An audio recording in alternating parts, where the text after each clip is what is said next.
vecchio e un bambino si presero per mano e andarono insieme incontro alla sera. La polvere rossa si alzava lontano e il sole brillava di luce non vera. L'immensa pianura sembrava arrivare fin dove l'occhio di un uomo poteva guardare, e tutto d'intorno non c'era nessuno, solo il dietro contorno di torri di fumo.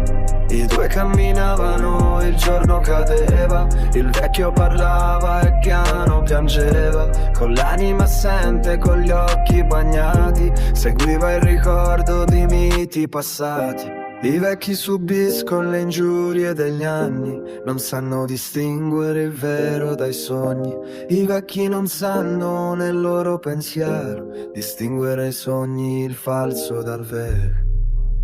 E il vecchio diceva guardando lontano, immagina questo coperto di grano, immagina i frutti e immagina i fiori, e pensa alle voci e pensa ai colori. E in questa pianura fin dove si perde crescevano gli alberi e tutto era verde, cadeva la pioggia, segnavano i soli il ritmo dell'uomo e delle stagioni. Il bimbo ristette, lo sguardo era triste, gli occhi guardavano cose mai viste. E poi disse al vecchio con voce sognante: mi piacciono le fiabe, raccontane